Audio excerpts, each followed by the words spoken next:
All right, car care enthusiasts, it's Joel from NXTZEN. Let's do a walk around of MTE and see what brands are presenting this year. We've got Max Shine here, the pretty popular brand out of China. Here's a brand that everyone knows. We've got the Car Pro guys here, back here this year. Now, how do you pronounce this one? NXTZEN. Pretty interesting, detailed tunnel. Some coloured PPF here. MTE is huge for the mobile dent repair guys. Got the RAG company.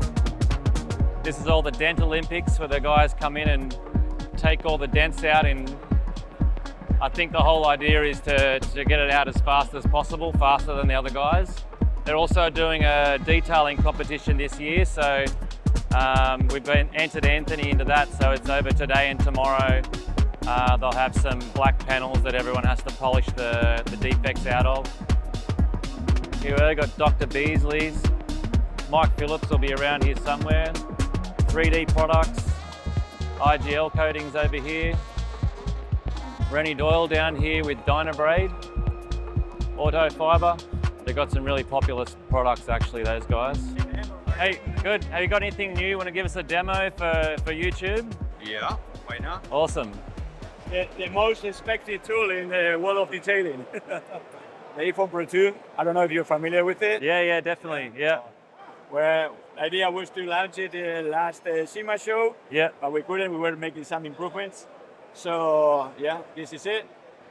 It's based on the popular iPhone Pro 2. Yep. But the idea was, was kind of difficult to keep the pressure constant. That's right. Yeah. That is, was great for having a uniform application. Yep. And for creating the proper foam. Yep. In here, the demand of air is huge because you need it for pressurizing the unit and for creating the foam. So we were thinking about how to do it. Yep. And the only way was to have a battery power compressor integrated that is chargeable with a USB-C. Beautiful. So you have around 20 minutes of a constant foam. Yep. It takes 2 minutes to empty completely the tank. It's not a huge range, but nobody's gonna be 20 minutes. Right. That's right. Because you have to stop, you have to fill it up again, and. Another thing I love about these compared to your old school foam cannons is the dilution ratios in these for soap is so much more economical. Usually, 3 to 4 times more economical than your traditional foam cannons. So. We are, for example, we were not following the pieces of advice of the foaming agent manufacturer. We put a little bit more. Yeah. Because they recommend around 20 milliliters per liter. Yep. So we did 40, a little bit more. Because sometimes it's as they use it with foam cannons, there's sometimes there are differences. So that's right. We need to know if it's for the foam cannon or it's for the foam sprayer. Yeah. Just to show you how it works. Oh, you can hear the motor kicking in there. So keeping constant pressure, right? That's right. Yeah. So when it reaches the 35 psi, will stop. Yep. It's not really running all the time, in order to save energy. Now it's okay. So now it's back up to pressure. That's right. It's when it's clicking, it's it's blinking. Sorry. Yeah. It's it's ready, has the right pressure to start working. Nice. And to finish, if you run out of battery, you can still pump it up. Exactly. All right. And again, there's another advantage. It's you can change the pattern of the spray. Taking out the mixer and changing the nozzle. Okay. You could convert it into a regular sprayer. Right. And instead of having 20 minutes of foam, you will have about 1 hour of regular sprayer. Okay. Awesome. All right, nice. And so you've also got the larger ones are also powered now as well, aren't they? Yeah, we have 2 versions. Yeah. The previous one was the Foam Pro 12. Yep. The reason why was exactly the same. It's so difficult to keep the pressure, or you have to keep the pressure and above 30 psi, to get the proper foam. Yep. So our priority was to first, see how we could make it in the foamer, because if you have to pump it up manually, it takes a little while. Yeah. So we did it first with this battery operated compressor. Yep. It's a little different, and it works exactly the same. The compressor.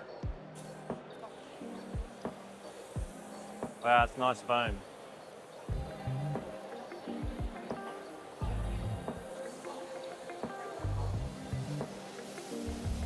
You can change the pattern of the spraying of the foam if you want it. You can make it thicker or more liquid if you want it. Just changing the mixer inside. Okay. So the unit is coming with 3 different mixers. Yep. So you can get like a snow foam or like a really dry foam. Yep. Intermediate or wet foam. Wet foam. Okay. And people ask, what about like a no foaming application? So like, you should have something, for all the rinseless wash and all this. So we launched it like last year. The Pro 12 multi. Plus. So it's a regular sprayer that you can attach the compressor as in the foam. Okay. And the same compressor, you can also attach it to the stainless steel units. Yep. Like for the PPF, window tinting, all these. Nice. But that's mainly what we have been working in the last, trying to put batteries everywhere. Yeah. To make life of the tailors easier. Yeah. No, that's great. Thanks very much. Okay, thank you, sir. Thanks, mate. See you. All right, so we're at the Auto Lab booth, and we stumbled across this system here that we thought was pretty crazy and cool. So anyone in the PPF game knows the issue that we have with patterns and the number of new cars that are coming out, and the word you use, the bottleneck of trying to get the software and patterns out on all these new cars that takes traditionally like 3 or 4 days. Yeah, with a team of 2 to 3 people. Yeah, team of 2 or 3 people, 3 to 4 days, and you've got it down to 6 hours. 6 hours, 1 person. 6 hours, 1 person. So it's pretty crazy. And anyway, so let's take it away and tell us all about it. So the current way patterns are designed in the industry is about 80% of the industry uses what's called transfer paper. It's a very, very thin piece of paper that has adhesive on one side, very kind of like a Post-it note kind of adhesion. It first of all, it takes a technique to install that, just like it would to take a technique to install paint protection film itself. It's very thin, rips very easily. It's very sensitive to install it. Once it's installed, you usually draw the pattern out that you want, and that's quite literally you use a paper and pencil to do it. Then you have to remove it off the vehicle without it being damaged, and then you take it over to a flat board digitizer, and then you digitize it. Right. There's a lot of steps there, and that's where the time consumption is. And then additionally, the learning curve is very, very high. So as I got into the field, I'm like, this isn't really productive from a business perspective. It doesn't fit a business model that you could grow in. Like I said, the bottleneck of cars that are coming into the market, to the amount of designers, it just equivalent. So I had to go to the drawing board to come up with a concept that made it a lot easier for me, which obviously in endo, or hopefully makes everybody easier for everybody. So the way I designed it was, this actually comes from the medical field. Basically it took the concept of engineers they might, if you ever seen a tool and die shop, that they'll take a gear, there's usually a red probe that would read the distances of that gear to the micron. So I'm like, well, if that works, can you do that for something as large as a car? Absolutely not, because you would have to have a room with an arm that large. So I did some research, and eventually I found this company, and it's actually designed in the medical field through robotic arms. The way they use this is that this camera looks at a patient in live condition, and as that patient is moving, so breathing and exhaling, sends that data to the robotic arm that then makes the adjustment. So the patient might be able to breathe in and out, and the robot in real time makes that adjustment. So I had worked with their engineers to say, well, if it can do that, can it follow an inanimate object, handheld probe, and then can it transfer that data to a CAD program in real time? And that's basically where we started that concept. So it took a little bit of software coding, and there's a lot of little background stuff that makes it seamless. But it's really what I came up with at the end result. So the probe is an active probe. We originally started with just plain reflectors that then the camera would see. We went to active reflectors, so I think the camera should be able to see it.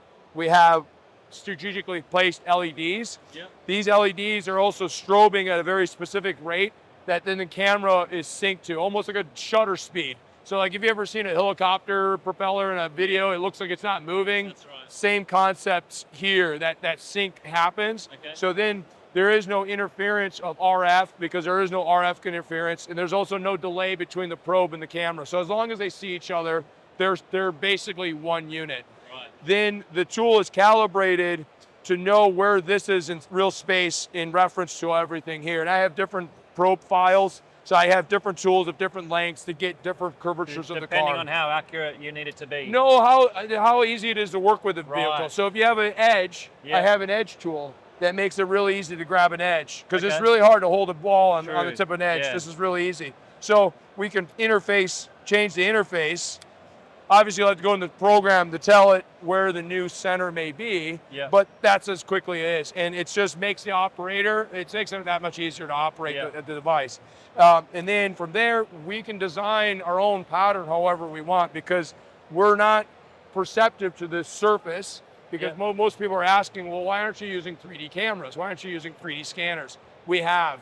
3D scanners do work. That's the other 20% of the industry. Yeah. But the issue with that is that they're very perceptive, very sensitive. They cannot do reflective surfaces. Yeah. So like chrome badges, they're very Okay. difficult to scan. And then almost anything that's reflective. Black is Okay, very so like reflective. the black bumpers and Correct, right. black bumpers, black edges. So you would have to require painting the surface with an anti-reflective paint that you rub off later. Okay. Or you put in a million tiny little stickers that then gives the Yeah. LiDAR boundaries to work with. Okay. Time consumption and also technical knowledge is in play. Yeah. That didn't work either. I'm not perceptive to that because my camera is not looking at the surface, it's looking at the probe of whatever surface is riding on. So it can be as transparent as glass Yeah. or as glossy as chrome. It really doesn't matter. Right. And then the way I've designed it is the software looks for movement. Okay. So if I wanted accuracy, I could turn the accuracy of movement up. So I could Right. say I want 0.5 millimeter. So if I see this move in 0.5 millimeter, make a recording record it. of real space, and it's just a dot. Yeah. Just a single dot of recording. And obviously as it moves, makes another dot in 0.5 millimeter increments, Right. or 10 millimeter or whatever. I found a certain number works really well for me. And then that's basically how I quickly make a pattern. Okay. So what we do is once it's all set up, there's an interface right here.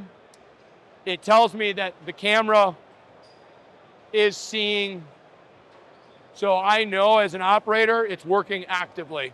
Right. I can quickly set it up and do a quick scan of the surface. And as long as I have a blue light, I know that You're good to my go. camera and probe are set up operationally, then I'm good to go. I activate the software to say start recording. All I have to do is touch the surface I want to work on, and then hit the record button, and then in real Wow. time. So I reckon you'd have this finished before they even got their transfer paper out of the roll. Correct. Yeah, I mean, maybe 5 minutes, I'll have the door done. All right, and the other thing you told me about that I think is pretty cool, right? So obviously you go from a 3D model to a flat Correct. sheet. Yep. But then you also have, I guess, an algorithm built into the software for stretch. Correct. So it knows how much stretch for the film. To the manufacturer's film too. Right, yeah. So that absolutely is. It's one thing to be able to make that 3D image, which is doable, and that's an invention in itself.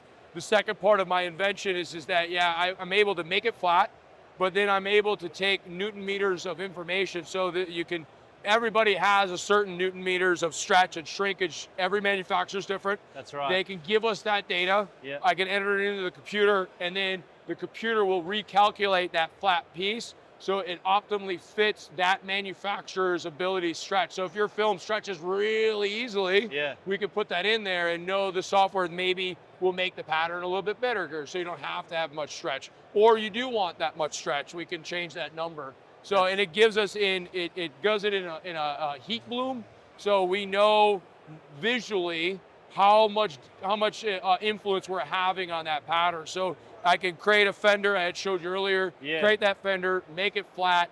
Once I have it flat, it shows me a heavy heat bloom. I might have some reds in some areas, I might have some whites in some areas, or even black. The black means the product needs to shrink on itself. The red means the product needs to stretch dramatically. I could say, well, that's obviously not going to work efficiently. I could go into software, put in the film data that of the manufacturer, and it will recalculate the pattern to make that adjustment. Awesome. All right, mate, thanks very much. Absolutely. Thank you for your time. Yeah. No worries. Yeah, thank you. And most importantly, booth 105, NXTZEN. I think the main product that everyone wants to see, and that's the Cut Master system. So we've been getting ready to release this for quite a while now. And yeah, we're at the point now where it's going to be released in the States very shortly. For those that don't know, it's our patented system, so which is based around an emulsion, and we've got the abrasives actually separate from the emulsion to make it a completely customizable polishing system. So what that means is that you know, a big issue that detailers have when we're doing paint correction on cars, and they'll have a car that comes in and they're having a lot of issues with the paint trying to finish down, or maybe they're not getting enough cut from the compound. So with the Cut Master system, you can adjust the amount of cut or finish depending on the type of abrasive that you use, and even the amount of abrasive that you use. So we've got a range here of heavy, medium, and light. So, you know, maybe you're trying to cut out some deep scratches. You'll be using our heavy abrasive that's mixed in with the Cut Master by yourself.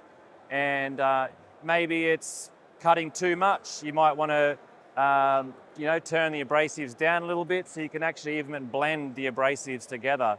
So in that case, you might add a little bit of the medium abrasive to bring down the cut and improve the finishing. Or maybe, you know, our standard formulation isn't cutting enough. So you might add an extra scoop of the heavy abrasive to increase the amount of cut and get those scratches out.